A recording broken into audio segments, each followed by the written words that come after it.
Within the Mwangi Expanse, there are numerous distinct ethnic groups. I do have a human ethnic group video, so check that out if you'd like to hear about the main ethnicities for humans that can be found within the Mwangi. I'm going to be brief in discussing the rest, as there will be a Mwangi ancestry video in the future that goes much further in depth on all of these.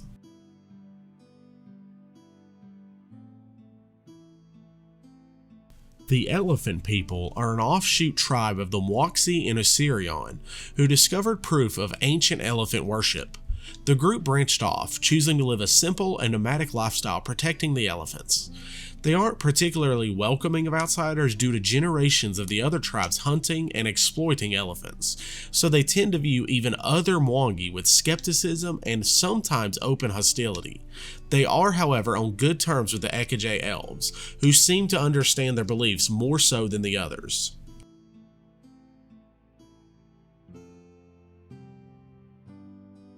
The Lurgan people have lacked a singular home since the Eye of Abednego formed and have spread throughout the Mwangi in small communities. They still look to the stars, hoping to find insight and guidance into their lives. They firmly believe that they will eventually uncover the secret to banishing the eternal hurricane that keeps them from being able to return to their destroyed homeland.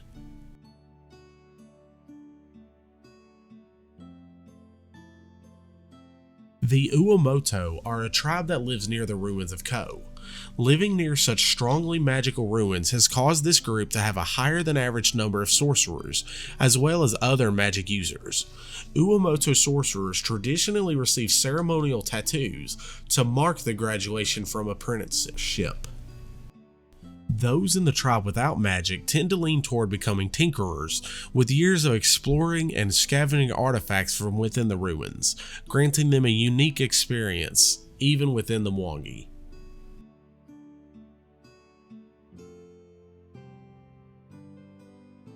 The Yamason, like the Lurgan people, were forced from their homelands by the Eternal Hurricane.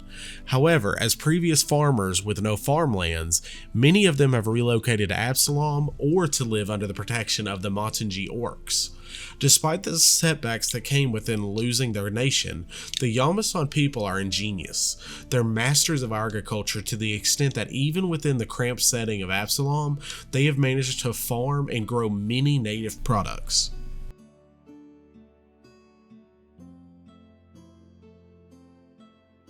One of the three offshoots of the ancient Alajae elves, the Alajae have a widespread reputation as reclusive hermits who confer and trust in otherworldly powers that could turn on them at any point. Alajae elves see themselves as pragmatic, forced to do what must be done to keep the demonic evils that churn within Nagisa at bay. When outsiders offer aid and the source seems to be without animosity, the Alajae will take whatever is offered and handle the consequences as they come. The Alajae have lighter skin than other Mwangi elves, as well as patches of whitish skin, white hair, and light-toned eyes that glow with flecks of red and orange.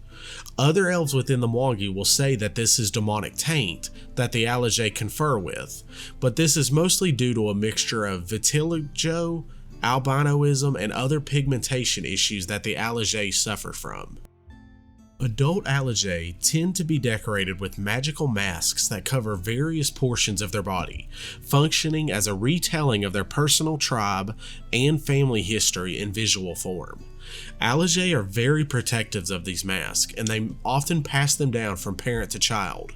Amongst the untrusted, they will even hide the masks entirely, at least until the visitor has earned their trust.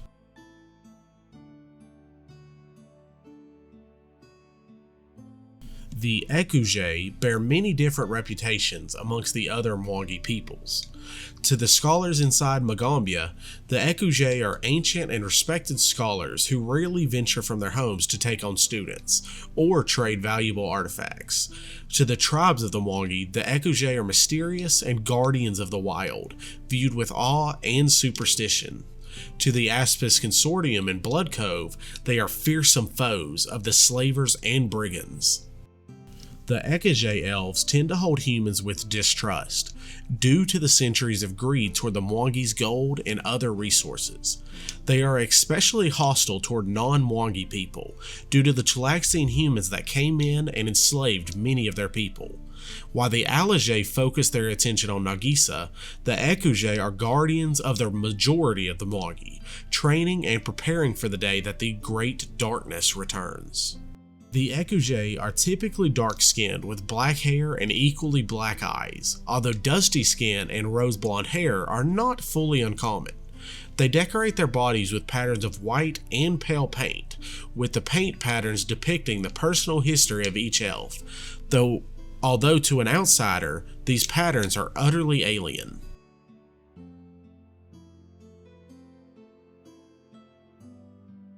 The final offshoot of the Alajae elves, the Calijay, were the elves who felt that the ancient evil that had long ago been prophesied against would come from within themselves, that their long lives would lead them to disconnect from the other mortal races and cause them to become cold and uncaring. They would become so out of touch with the other races that they would become more vulnerable to evil, simply due to their inability to recognize their own behavior as being evil. As such, they have strove to suppress their natural inclination, as one of the longer-lived races of Galarian, towards superiority complexes and callousness. As part of their plan to do this, they moved away from the other elves, setting in close to Usaro, the Gorilla King's city. There, they could remind themselves every day of their potential fate in the form of Angozan himself and actively combat his evil. Calijay tend to have very dark skin and long, densely coiled black hair. To an outsider, the Calijay may appear starkly mundane when compared to an Ekujay or an Alajae, but their bodies are decorated with subtle ritual scarification and focus gems that are embedded across their bodies. These gems are typically not elaborate or overly attention-drawing, more as a meditation tool than a beauty statement.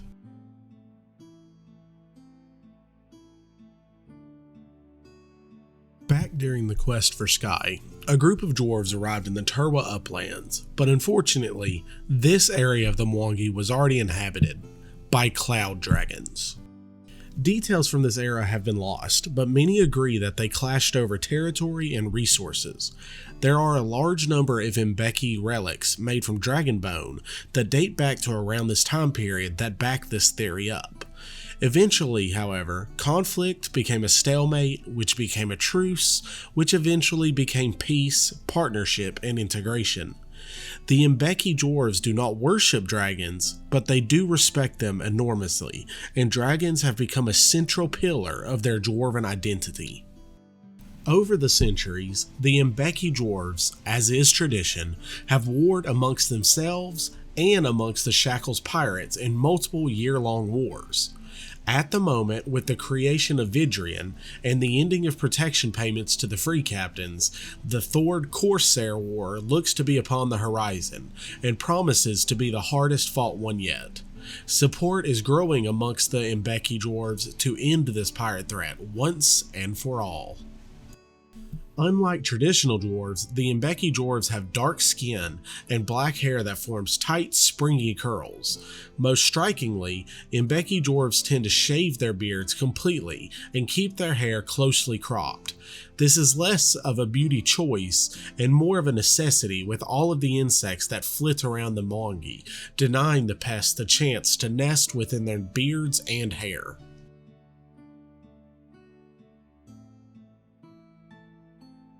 The Turalu dwarves have a reputation as mediators and as spiritual nomads that travel within the foggy lowlands of the Mwangi. Scattered across the Mwangi, 16 clans form the Turalu community, which moves naturally within the jungle using mundane and magical hunter tools and traps. While this may seem isolated from one another, the Turalu frequently travel and communicate with each other, throwing annual festivals and keeping in constant communication with each other. Typically, the Turalu prefer the position of diplomat, which comes with highly sought-after rewards amongst this sect of dwarves. In return for spiritual services, wisdom, and counsel, the Turalu receive access and insight into the political machinations of the many political groups that shape their portion of the world. With such knowledge, a crafty Turalu can easily lever themselves into some powerful positions. In terms of financial compensation, a trusty mediator who can prevent a long and bloody war is worth their weight in platinum. Originally from the lands between Jeb and Nex, the dwarves were struggling to decide which side of the war they would fight on. After days of endless debate, they were shocked to find an ancient cloud dragon in their mountain entrance, on the edge of death with deep magical wounds. With its last breath, the dragon begged the dwarves to return it to its home within the Mwangi Expanse, describing a beautiful land where the fog rolled like peaceful clouds.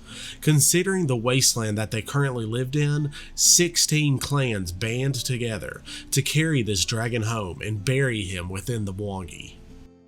Over the course of 4 years, with the assistance of large wagons, the clans took turns hauling this worm along mountainous ranges, through the jungle, and eventually to a lowland shrouded with fog. At the completion of this oath, the clan swore a new oath: no more squabbling and no more war, without cause. The Turalu dwarves became a people of patience, and would wait for prey to fall into traps themselves, and for old wounds and grudges to heal. However, this is not a vow of pacifism. Even the most patient of people cannot remain tolerant forever.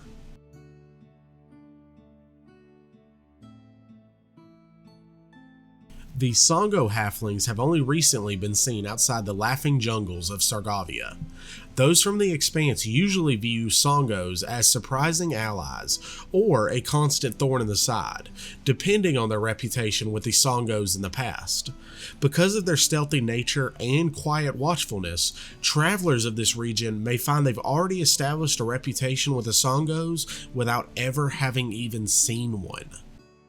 More than a few starving and shivering Vidric revolutionaries have rounded a bend in the path to find a woven basket full of warm breads, colorful thick blankets, and surprisingly useful knives.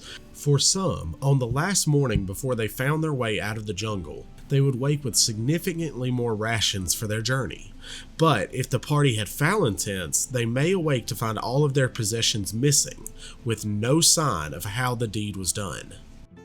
Like most halflings, the Songos have a history of being slaves and an innate distrust of slavers. With the Mwangi arrival of the Chilaxian colony of Sargava, the Songos' distrust of colonizers was reignited and pushed them to hide themselves away. For 600 years, the halflings shunned contact with outsiders and forced any who interacted with them to keep their existence a secret. There are already tall tales and rumors that the Songos had a gentle hand in the Vidrian Revolution, but evidence of this is sparse, at least for the moment.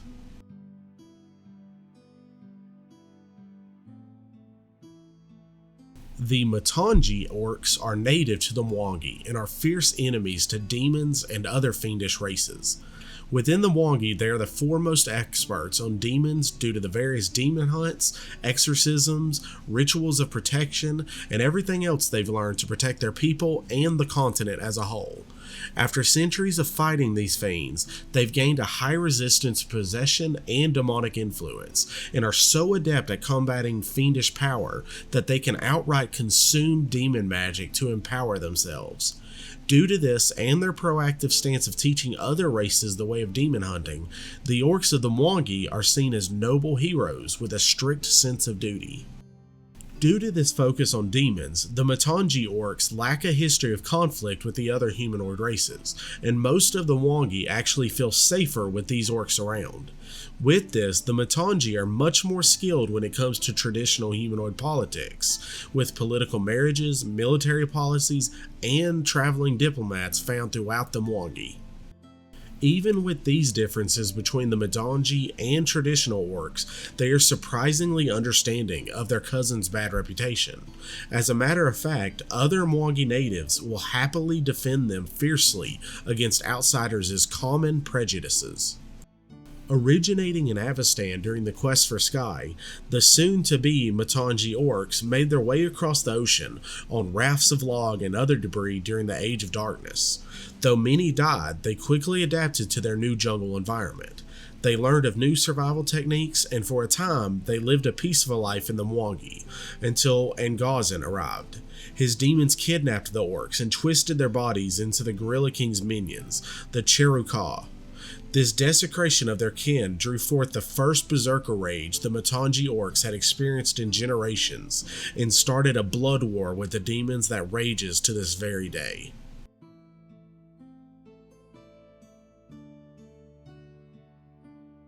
Originally peaceful non-humanoids, the Inaudi ancestors strove to establish trade with their neighbors within the Mwangi, but were quick to learn that their appearance is distressing to your average humanoid. Wishing to avoid conflict, the Inaudi searched for a solution. Their answer came when their greatest scholars created a fusion of self-transmutation and illusion magic that allowed them to take on a humanoid form. This technique has been developed and mastered to the overwhelming majority of Inaudi people in the years since this civilization-changing discovery. Due to their reluctance to show their true form, numerous false rumors have popped up around this enigmatic race. Rumors of humans who are forced to transform into monstrous spiders at moonrise, and others who believe they are cursed humans in the locked form of a spider hybrid. The Inaudi people strive to slowly but surely create a world where they no longer need to hide their true natures.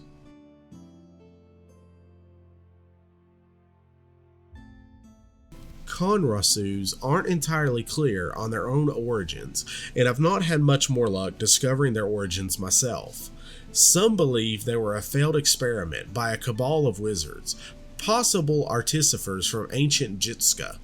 Perhaps it was attempts to bind Aeons to their own armies to enforce their numbers, only to conjure the shattered scraps of these creatures instead. Others believe Konrasus were built in the past using an accelerated evolutionary process by those who were able to create artificial body parts. The true form of a Konrasu is an abstract chunk of spiritual essence. This is directly from the Mwangi book, as I have not figured out a better way to describe them. While their being exists beyond the truth of humanoid senses, to the mortal eye, their bodies resemble a globe of light, darkness, or space. Floating internal pinpricks of illumination sit inside the ball, slightly obscured as if peeking through a gelatinous substance. These cores surround themselves with bodies made out of still living wood, creating the forms that most people recognize as a Konrasu.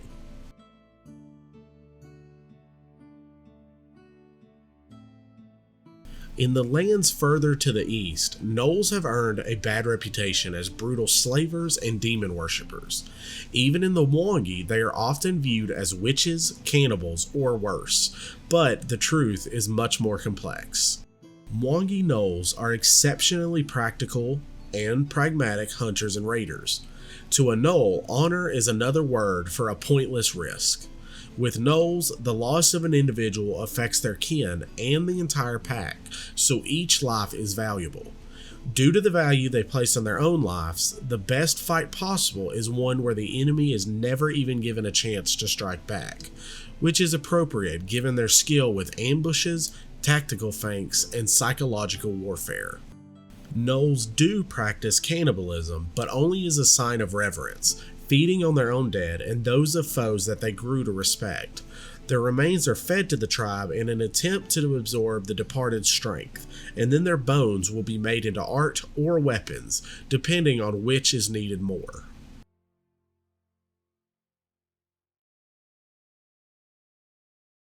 Gloma is one of the lesser-known races of the Mwangi, with a nearly alien appearance.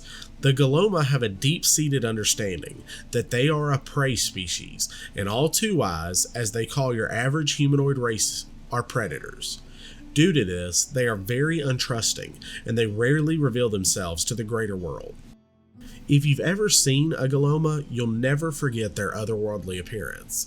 They have rough leather skin, from a warm brown to a dark ebony, although gray and albino white are not unheard of. The biggest point of interest on a Gloma, however, is the hard chitin that forms a smooth oblong wedge upon their face, nearly resembling a wooden mask. From this mask-like feature shines 8 gelatinous shining eyes, with bristle-like hairs sprouting from the back of the creature's head. These hairs are filled with thousands of tiny peering eyes that seem to glow and squirm as they dart around, an unsettling sight for most.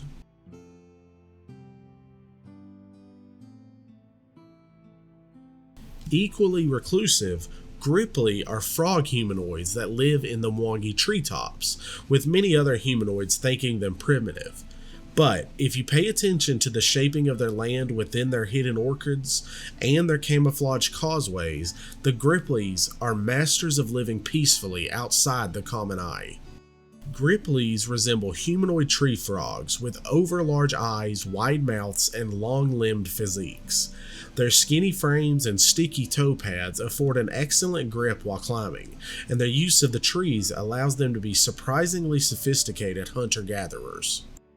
However, they tend to build their communities within the landscape, building spillways alongside rivers to trap fish, seeding trees to bear more fruit, and planting cover-granting foliage in heavily traveled areas, and many other techniques that your traditional traveler would fail to notice.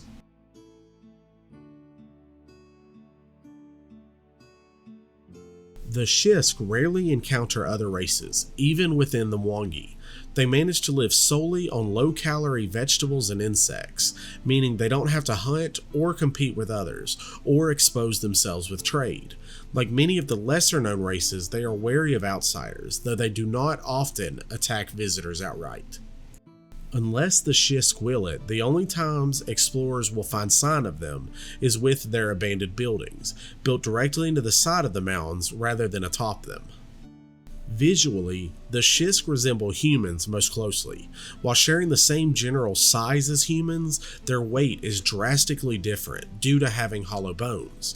They possess no body hair, instead having the back of their arms, legs, head, and spine covered in pointy quills, similar to a porcupine. Though unable to fly, the quills on a Shish's arm are thicker and longer, as if they used to be plumed like feathers.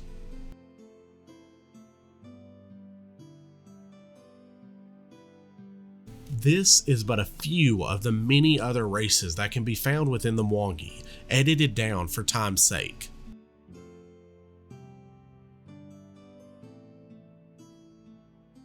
Thought to be the strongest hunters in the Expanse, Bilicos are carnivorous fae who use devious non-lethal traps to capture their prey. Resembling humans that have crossbred with crocodiles, Bilicos are fearsome hunters who employ magic to remain hidden during a hunt.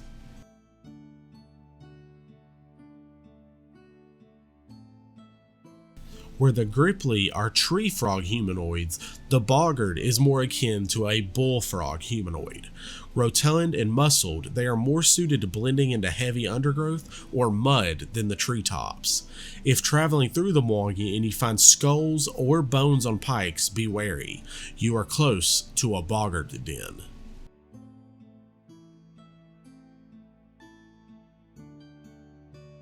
The Catfolk native to the Mwangi more often are mistaken for bipedal panthers, especially in the half-life that drifts through the trees. To many in the Expanse, the sight of these catfolk moving through the thick foliage is seen as a grave omen of death. This is less due to the catfolk aggression and more due to the parts of the Mwangi where they live. They tend to live in the same areas that have deadly amounts of poisonous fauna and flora, meaning the sight of one also means a poisonous viper may not be too far behind them.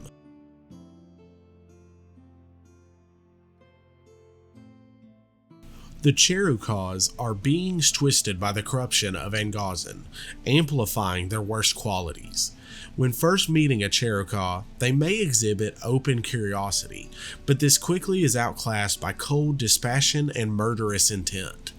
Due to the mystery behind their origins, Their abilities and powers are just as mysterious.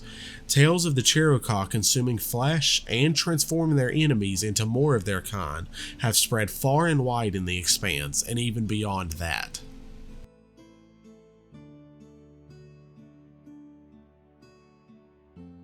Originally, it was believed that the Catfolk were created as guardians against threats to home, nature, and the world at large. While Adonya is not their creator, she is widely believed to be the teachers to these first guardians, teaching them in the ways of protection and defense, in combat and in social interactions. She also taught them how important it is to keep in mind what they were defending. She stresses the importance of the hearth and the home, as well as the value of self-determination and of solitude. She is most often depicted as an elderly catfolk female, or as a white cat that can be found by the hearth fire, with eyes that seem full of wisdom. The tenets of her faith are few but flexible. She expects her faithful to keep their counsel, meaning they should refrain from insulting or speaking out across others' beliefs. They should follow their heart and appreciate the work that goes into forming a warm hearth, both as an actual fire and as a metaphor for the home itself. But over the others, she expects her followers to defend any who would welcome you with open arms into their homes.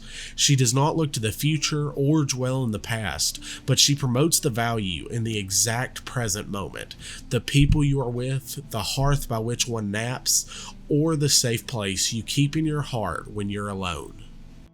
Her symbol is that of a single paw print in orange, sometimes with sketched flames behind it or other symbols for fire, usually found in an inconspicuous cornerstone of a building or on a fallen log. I have to be honest, out of all the religions that the Mwangi has to offer, Adonya is my personal favorite.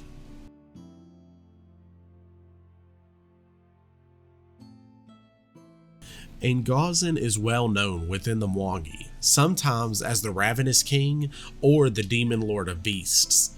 He appears as an enormous and terrifying red-furred ape with 6 long, thick fingers on each hand, tipped with razor-sharp claws.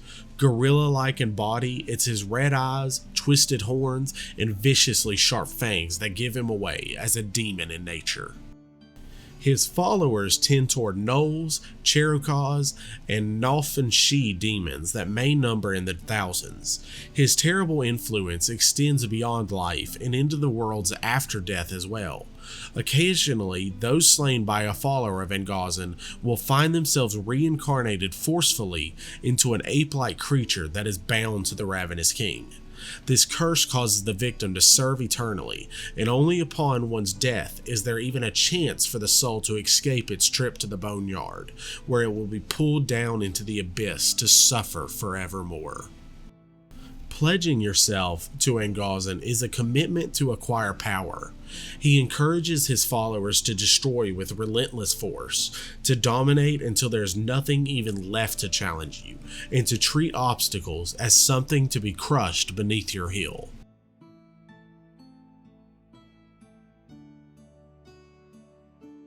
Bolombadar, or He Who is Massive, is the god of all huge things that tower over smaller things. Creatures of great size, such as elephants and dinosaurs, or the fetid god that lurks within Lake Okota, are all sacred to him, much like mountains and massive trees, which are especially common within the Expanse. He is often considered brutish and dim-witted by many of the other gods, but the fact that he towers over them so effortlessly commands respect no matter who he's facing. When he does manifest a physical form, he tends to appear as a massive man with thick slabs of muscle and equally thick rolls of fat. When not assuming a human form, he sometimes appears as a city-sized animal or as an imposing cloud, dark with rain and low to the ground. The Elephant People revere Bolombadar, but not by name, simply by the virtue that some divine sponsor has sent elephants to the world to guide others. Bolombadar is okay with remaining unknown. When he needs to, he simply passes his will through the elephants. The faithful of Bolombadar Respect the tenets of growing as large as they can, sheltering those who are smaller and weaker than you, and tending and caring for the large animals and megafauna that can be found throughout all of Galarian.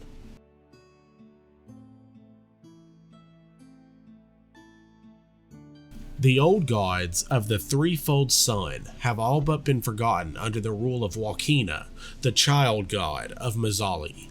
With punishments of death for any who are unfaithful, knowledge of the old faiths has naturally died out.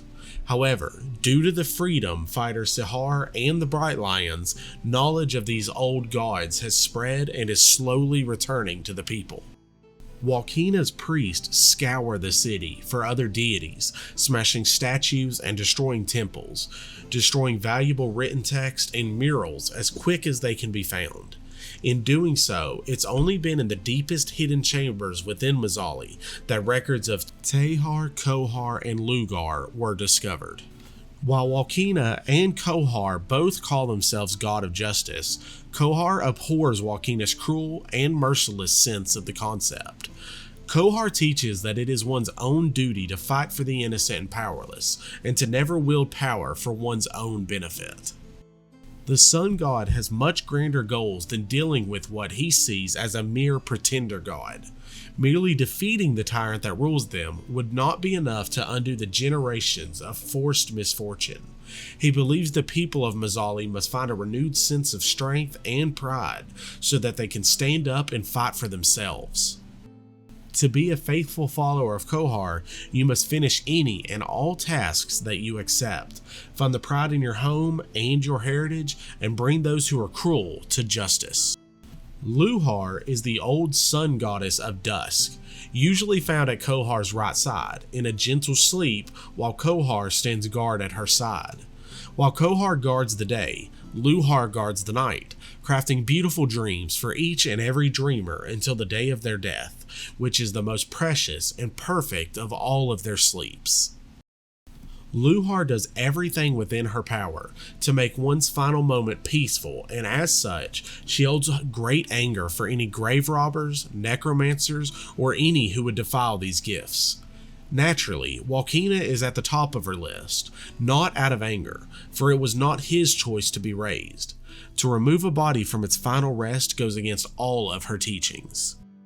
As such, she is especially angry at those who disturbed Wakina. When the time came, Luhar did not answer their prayers. Their ends were not peaceful, they were not brief, and they did not find a happy rest within her domain. As for Wakina himself, she plans to craft the Godchild an even more beautiful death than the last one. Tehar keeps watch over every birth and new beginning, as the greatest symbol of hope is new life. Midwives and nurses pray to Tehar for the baby's health. People fleeing from unsafe homes can seek out her followers for safe refuge, and those coming to terms with a new gender or sexuality can also look to Tehar for support. No matter the need, Tehar represents a peace and acceptance in an often uncertain world. Her greatest dream is to see the people of the Mwangi living without fear. Throughout the Mwangi, few are as highly respected as storytellers. As the holders of their people's oral traditions, they act as historians, educators, and entertainers, and as such, they pay homage to the goddess of stories, Grandmother Spider herself.